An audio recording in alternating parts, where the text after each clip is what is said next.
Eyes on Media. This is Coming Out Stories. It's a podcast about one of the most important conversations of your life. I'm Emma Goswell. Well, you're now going to hear from Divina de Campo. Yep, star of The Voice and the runner-up from the first ever RuPaul's Drag Race UK. The only drag queen I know who can sing in 4 octaves. You know what? They can introduce themselves. I am Divina de Campo. I am from the north of England, a little place called Brickhouse, and I'm 37. And today I'm getting filler for the first time. You're joking. You're seriously doing that today? Yeah. How come you're allowed to have filler, but you're not allowed to have your eyebrows done? That doesn't make any sense to me. You see, I'm actually going to a medical practitioner instead of a beautician. So it's not Tracy who's had 2 weeks training in, a polytechnic. It's somebody who's had 6 years training. You don't need it anyway, darling. You don't need it. It's just in my tear troughs, I just want to look a little less tired all the time. Oh, God. Right, well, let's crack on with your coming out story then. So, for people who don't know, how would you say you identified, Davina? I am non-binary. That's how I identify. So, I don't see myself as a man or a woman. It's like, that doesn't make any sense to me. And it never really did. I'd always said, I'm just a person. I'm not a man or a woman. I'm just a person. And that was when I was sort of 18, 19. I'm sort of thinking about all of those things while I'm at university. But there wasn't quite the language. Not as many people had the language to articulate that. Whereas now it's much more common. People are much more able to describe what their lived experience is. And I would say that's only in the last couple of years, wouldn't you, that people have even sort of begun to hear the term non-binary a bit more frequently? Yeah, absolutely. That's exactly what it is to me. Like, I'd always been talking about, it's just I'm not a man or a woman, I'm just a person. And it really is only in the last couple of years where that terminology has become available to the wider public anyway, so that people can go, oh, so it's not A or B, it's something else. Which I think, for most people actually is where they are. I can't fully subscribe to man or, do you know what I mean? Because what is that anyway? It's some weird, you have to fit in this box or this box. But do you think being non-binary is very different to being gender fluid? Because would you say gender fluid is more, some days you might identify as masculine and other days you might identify as feminine as well, whereas do you feel like you're pretty much slap bang in the middle? Yeah, that's what it is to me, that you sort of shift. If you're gender fluid, you're shifting between the binary, whereas as a non-binary person, that doesn't, the binary just doesn't really apply. That's my understanding of it. But then when you do drag, do you feel like you're more identifying with the female side of you? Well, I don't know really, because that's something else. Drag to me is about, specifically for me as a male-bodied person, that's about highlighting how insane the idea is that long hair and lipstick and tits make a woman. Do you know what I mean? Because that just then boils you down to this weird little box that men have created. Let's be clear about this. It's the patriarchy that have created this system that says that you have to be this and you have to be this. And all of that's kind of fed through from Christianity and colonialism. That's how it's been spread. That's interesting. I don't think I've ever heard a drag queen sort of admit about the misogyny that might be behind drag. I think that's because the way that I use it is not about enforcing that. It's about highlighting how stupid that is. Because that's not what I see a woman as. Like, a woman is not tits and hair and lipstick. That doesn't make any sense to me. And so that's how I approach it.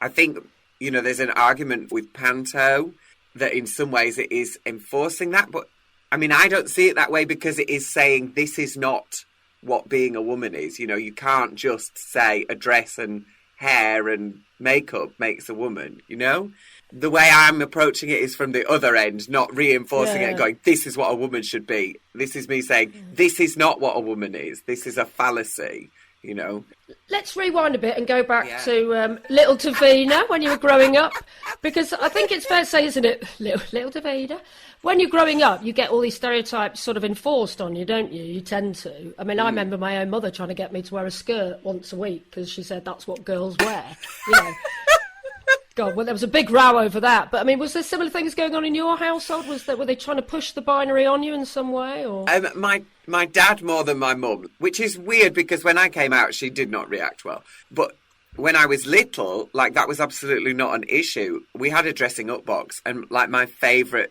thing in the dressing up box was a leopard print. It was this leopard print chenille velour dress, and it had a gold trim round the neck, and then I think it had a split in it, I think it had a split. So it had like gold, it was a sleeveless dress with gold trim. I mean, tacky as hell. So tacky. But that was my favourite dress. Yeah, absolutely foul. But I loved it. I thought it was, this is it. Yes, I love my life. I'd always been dressing up anyway as a kid, and that hadn't been a big deal. But then I remember once we had a playroom. I mean, we were so middle class, crikey, who has a bloody playroom? So I remember putting all these dresses on and then going in and feeling like, oh, look, I got all these silly clothes on. And my dad's face he was just like incandescent. And Mum just went, oh, very nice. And Dad just sat there and was like seething. And that was I think the first time that I remember, thinking, oh, there's something wrong doing this. Dad doesn't like it, but I don't know why. My experience of my father is that he's very much that generation of men where they weren't taught how to talk about their feelings or express emotion in any other way than anger. How old would you have been then? I think I was about 4, 5. I was really little. And then the older you got, I guess, are you getting any attitude in the playground for not conforming to sort of gender binaries? Yeah, not conforming was definitely a thing. For me, it wasn't such a thing at junior school. That was the thing. Like, junior school, that just didn't seem to factor into people's heads. So, junior school for me actually was a really happy time. I felt well supported in school. There were the naughty kids there, but somehow they didn't seem to have that much of an impact on me or my thinking or any of that stuff. So every time at school, I was singing in the choir. I was in the little school show. I was learning violin. I was going to ballet class. So, I was just dancing around like a Fruit Loop any moment I could get. That's why I was kind of confused when my mum was she reacted really badly when I came out. But she'd never kind of held me back from doing any of those things, If ever there was a little queerdo kid, it was me. I was like the absolute stereotype epitome of faggy little gay, singing in the choir, loving Barbra Streisand, get me that Barbara Dixon on the radio. I am loving all of this. Like the song that my brothers and sisters used to sing to me all the time in the car was, so macho, you gotta be so macho. And I was like, okay, why are they singing this at me? Oh, it's because I'm not. Great song, though. You probably joined in. Oh, God, I love your laugh so much, Davina. I could listen to it all day. So when you say coming out to your mum, I'm assuming you came out as gay then initially, did you? Yeah, well, I mean, we haven't really talked about non-binary. I just put that out on the internet. I don't feel like at this point anybody needs anything else from me. It doesn't change who I am. And we've reached that point in our relationships where actually, if you want to know what it means, go and look it up. But yeah, coming out as gay, we were in Ibiza. Coming out is a process. It doesn't all just happen at once. So from high school, that's when, I started to become really aware that I was different to everybody else. And there was something else going on for me that maybe wasn't going on for everybody else. I had loads of girlfriends, though. Like, I had so many girlfriends. I had, 30 different girls that I'd gone out with, maybe 40. I really went out with... Were you touching them? 1 or 2. Yeah, kissing. Absolutely. Yeah, loads of kissing. Oh, my God, kissing all over the place. Give me a kiss. Absolutely. But, I mean, you saying touching, I mean, there was some touching. Yeah. It's all right. You don't have to tell me your intimate sexual past, Davina. I mean, I'm nosy, but not that nosy. Well, I'm quite nosy. Oh God, yeah. So some of that definitely happened. But even when I'd had girlfriends, I was saying like, oh, I think maybe I'm gay to different people in my friend circle. So like year 7 and 8, I sort of said maybe I'm gay. I don't know. Maybe I am. But I mean, I was so gay. Like I was practically skipping to school. That's how gay I was.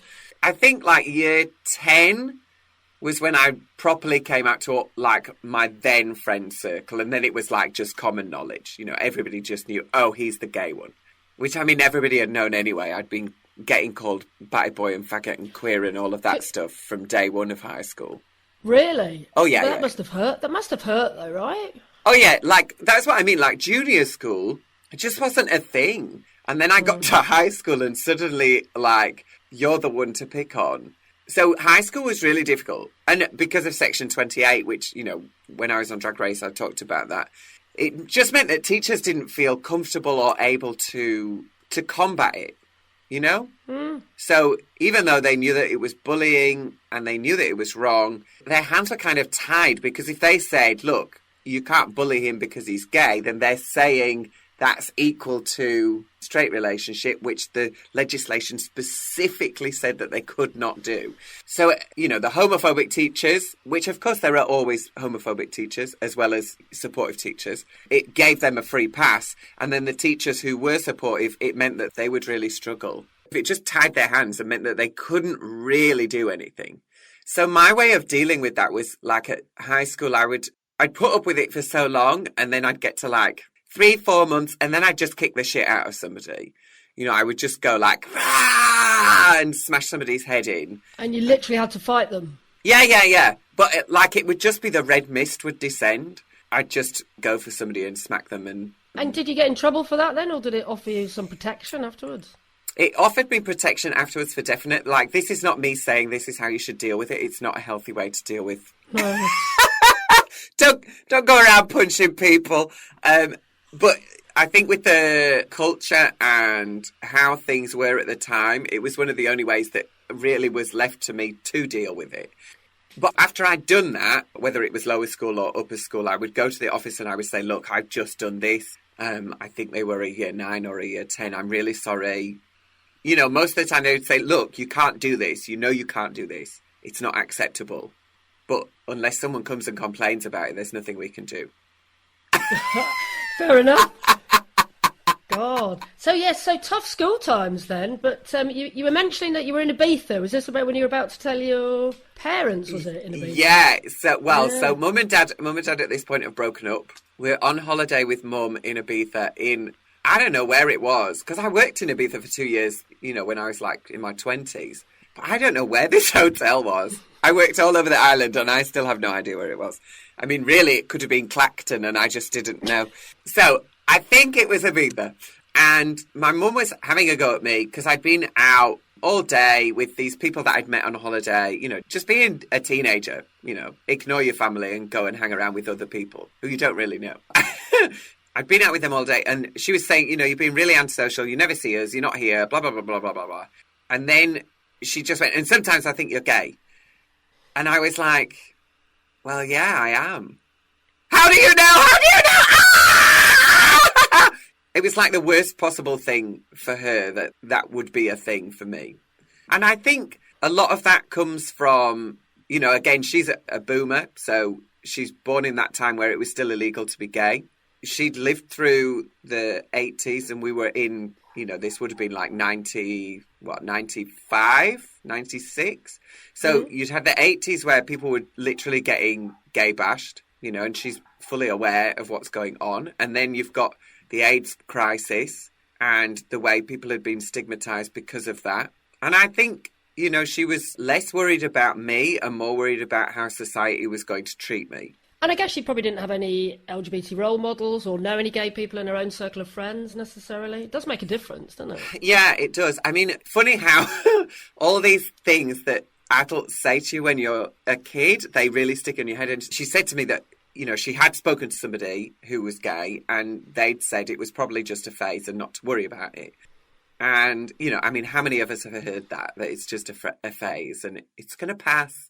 Who was this gay person that said that? Because I've certainly met homophobes that have said that, but I've never met a gay person that said that. Oh, it's just a phase I'm going through. I'm going to be straight next week. And also, they must never have met me. Exactly. I mean, and I'm very aware of how I am the stereotypical peacock queen, you know. I'm very visible. And that's why we love you, Divina. Oh, thank you.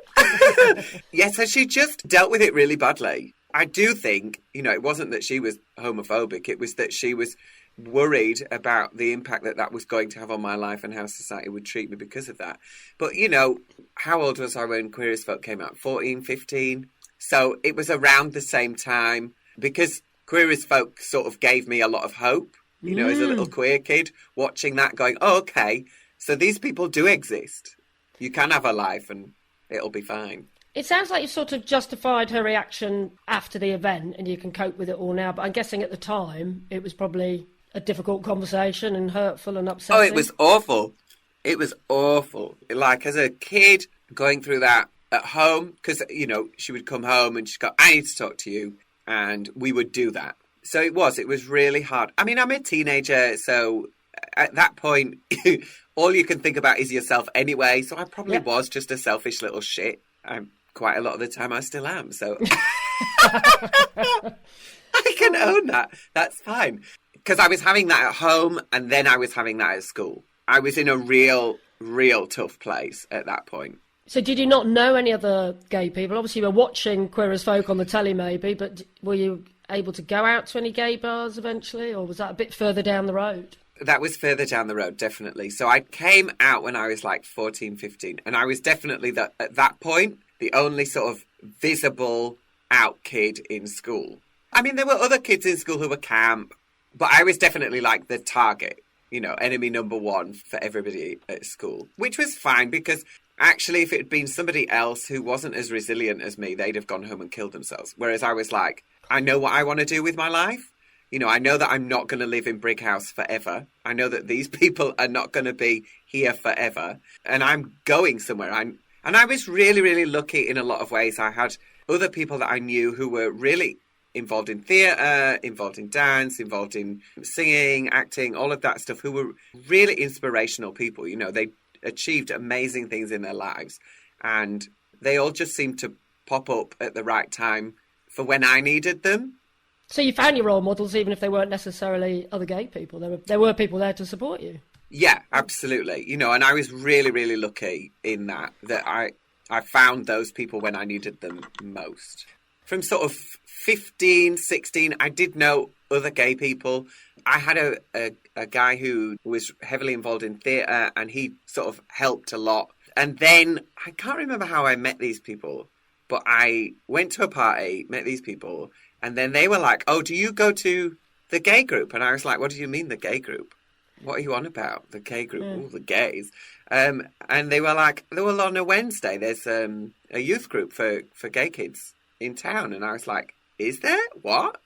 I think I would have been in sixth form at this point when I started going to that. Yeah, it must have been, because my friend James, who was not out in school, we were like really good friends in school, camp as tits. I love him to bits. But he was not out. I think maybe because he'd seen a bit of how I was getting so much flack, you know, so he was like, I'm going to wait until I'm not here and I'm at college somewhere else. And then I'm going to say, hey guys, I like it up the shitter. He also was going to this gay group, but I didn't know. And this was in Brick House? No, this was in Huddersfield. So then I started going to this gay group on a Wednesday. And then afterwards we would go to the gay pub. Because Huddersfield was one of the first places to have a gay pub outside of Manchester. The Greyhound had been there for like 30 years. It was like an institution in its own right. When it used to be that, you know, gay bars were really niche, you know, there weren't very many in the country.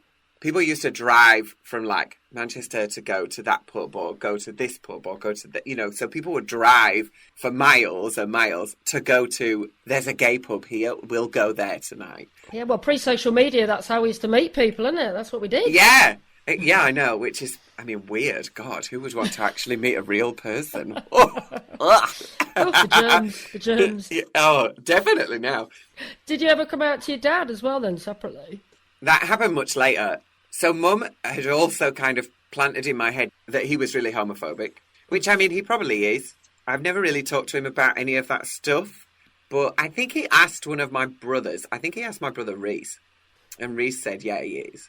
And his reaction, Reese said, was literally just, well, out of so many kids, of course, because there's 7 of us, you know. Oh, I didn't realise that. That's a big family. Yeah, so I've got 4 older brothers, and then my sisters are younger than us. So that was his reaction, you know, out of so many. Well, of course, there's going to be at least one. So he was kind of okay. Yeah, he just sort of went, oh, okay, yeah, fine. He was happy with the ratio there, then. Yeah. Yeah, and I mean, it's not like out of 7 of us that everybody needs to have children. That really does not need to happen for the planet. So, you know, I'm doing my bit for the ecosystem here. Oh, and what were your brothers and sisters like then? Fine. Yeah, everybody was fine. Hugh had some issues around it, but I think it's because at the time he was heavily into the church, and the teachings are really mixed and confused in the Bible. You know, because all of there's these 7 passages that they talk about homosexuality in the Bible. And, like, if you really look at those and the context of them, they're all tainted by power relationship. Not one of them talks about a loving relationship. They're all about somebody's holding all the power and subjugating somebody else, you know. But those are the passages in the Bible which are always used against gay people. But if you really dig into them and actually look at the context around them, you know, well, actually, this isn't talking about 2 people who love each other. This is talking about somebody raping somebody. Okay, we probably shouldn't do that. This is talking about somebody who owns slaves, who shouldn't fuck their slaves. I mean, just don't own slaves. You know, so I think there was, you know, some stuff about that. And we'd had a bit of a sort of fractious relationship anyways. But now nobody cares. Nobody cares. You know, and sometimes on this podcast I talk about coming out at work because, you know, for some people it is really difficult, and it's, you know, there are a lot of boundaries in a lot of industries. But I'm guessing being a drag queen isn't one, really. No, absolutely not. But I was a teacher before this, you know, in a former life. I was working in schools teaching. I think as a gay person in a school, you have to be a bit more careful than a straight person, because it's so easy for somebody's parent to get the wrong end of the stick, and then suddenly you're a paedophile and you're sacked and you're under investigation, all of that stuff. So I was very careful about talking about that stuff in school, and I would approach it in different ways. So, like, you know, one example was we had a student teacher. I was talking to them and they were talking about something and they went, oh, that's so gay. And I was like, you know, when you feel the rage, the absolute rage. And I was like, ha, okay, bye. So instead of me doing that, I spoke to the head of PE instead. And I said, look, I'm not being the Rainbow Ranger here, but I think there's an opportunity here for you to have a conversation with this person so that they don't use damaging language. God, what exactly? Normally you have a battle with kids doing that sort of crap, don't you? You shouldn't expect the teachers to be doing it as well. Yeah, exactly. And that, you know, the thing is, there's certain words that people use and they just don't think about the connotations of it. In certain instances, I'm a bit more forgiving about stuff like that because it's not your experience, so you didn't educate yourself about it, so you don't understand the ramifications of using language in that way. But that isn't a free pass for carrying on to do that, you know. So once you're made aware of that, actually you need to be aware of it and alter your language. So when you were a teacher, did you have you must have had LGBT students who you could probably spot and maybe see were struggling? Were you able to advise them, or was it just a bit difficult, really? Yeah, absolutely. I mean, if kids come and talk to you, it doesn't matter whether they're LGBT or whatever, you know. I think teenage years are just incredibly difficult for everybody. And then you add on you're different because of X, Y, Z, you know, whatever it is, it makes it even more difficult. You know, most of the kids are fully aware of what's going on with me. They absolutely know. Like one of the lessons I went into and I was teaching the A-level performing arts and one of the girls, I can't remember her name, but she was so like sassy and she just went, "Sir, we think your Tina Turner was really good." And I was like, Okay, great. So that's what I do. That's how I'm paying my bills. Any questions? Everyone was like, no. Okay, great. Let's get on then. So the kids knew that I was doing drag and all of that stuff, which then made me like, oh, because some of my rewrites are really not. Oh, I see. They should come with a warning. So, had they found you online then or something? Yeah. Yeah, they hunted me out online, the little buggers. I mean, how lucky, though, to be, if you're an LGBT person or just anyone that wants to be fabulous, to have a drag queen as a teacher. I mean, I think more of it. Yeah. Right? I mean, drag queen story time is a thing, isn't it? Absolutely. And the kids really were not bothered in the slightest. As long as you don't try and hide it or go, oh, no, that's not me, and make a big thing about it, kids just don't care. They actually don't care. So, like, when my BTEC group found out, who were like 14, 15, they were like, so, sir, are you a drag queen? And I was like, yeah. And they were like, why? And I said, because I look like this and I sound like this. So what else am I going to do? And they were like, yeah, that makes sense. Good. What are we doing today, sir? And I was like, oh, that was the easiest. I never imagined it was going to be this easy. And that was the thing with BTEC. Me as a practitioner, I was supposed to be there to teach them what it's like to be in a professional setting. And you have to know what you are in a professional setting. I can't go for Javert or Jean Valjean. I am not a big, butch, burly man. There's no way anybody's going to believe that this little body is able to pick up a horse and cart. That just cannot happen. And I have to recognise that, as a professional performer. So what is it that I can do that will lead to a successful career? Well, I think you would have been a very inspiring teacher. So I generally tend to end by asking people what they would advise to people that hadn't come out yet. They don't have to be young people, just anyone that's not as far on their journey and has sort of accepted who they are fully and come out to the world. What advice would you give? Oh, when you're ready, everybody else is ready. So it's not a race. When I have people write to me and say, oh, I feel like I should come out and da-da-da-da-da-da-da, that's up to you. Nobody else has any right to knowing more about your life than you want them to. I saw this thing, Munro Bergdorf had kind of articulated this in a way which I hadn't really thought about. So she was talking about on social media, if she blocks you, all she's doing is she is saying, you do not have any right to have access to me. And I don't have to give you access to me. And that's what I would say about, coming out. It's up to you. It's your life. It's your body, your journey. And it's not a race. When you feel like it's time, everybody else will be ready. And if they're not, then they weren't really there for you to begin with. I mean, I would just say as well, don't be scared. Don't be scared. Because 99.9% of people just don't care anymore. It's not a thing. But things have really changed now, in the main, I think there's been a bit of dog whistling and legitimising of anti-LGBT stances in the media, particularly at the moment, like the stuff with Liz Truss and Baroness Dickhead about trans issues and JK shit for brains. There's a real pushback. And when you follow things back to the source of where they're coming from, unfortunately, a lot of it is coming from evangelical Christians. The money is coming from the church and far-right organisations quite often. Have you noticed that? Have you noticed any increase in homophobia or transphobia on social media or even in person? So I haven't experienced any trolling. That I've had it once, where people came onto my live feed and trolled me. But I did a thing for Bite Size for parents. Like it says very clearly, a guide to surviving lockdown and supporting your LGBT kids for parents. Parents! It says parents with an exclamation mark at the beginning. Parents. A guide to.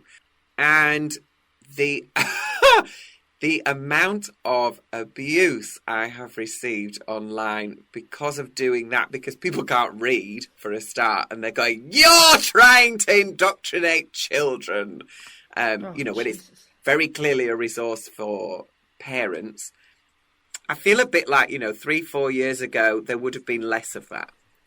But there has definitely been a shift in the last 3-4 years to legitimising those views again.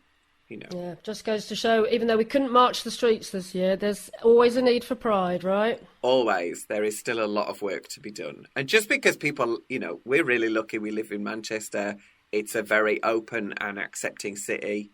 But in the outskirts of Manchester, in Greater Manchester, that is not necessarily the case. There's plenty of little towns which are really still very homophobic. Can I just ask you before you go, it just suddenly struck me, do you ever get recognised when you're not in drag? Do people just go, oh, you look like Divina de Campo? Or can you just be completely incognito because you haven't got the big red hair or the big frocks or... No, all the time now, yeah. Which is really embarrassing when you're in Aldi looking at the electric generating hamster wheel. And people are going, why is she buying that? Oh my God, it's Divina de Campo. Oh my God. Yes, it does happen a lot now, which is weird, but, nice. And you know what? I've never even realised until about half an hour ago when I went online, you've got your own shop.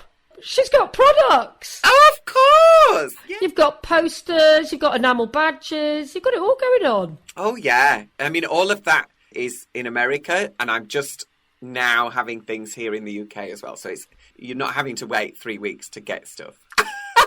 Well, I'm so glad.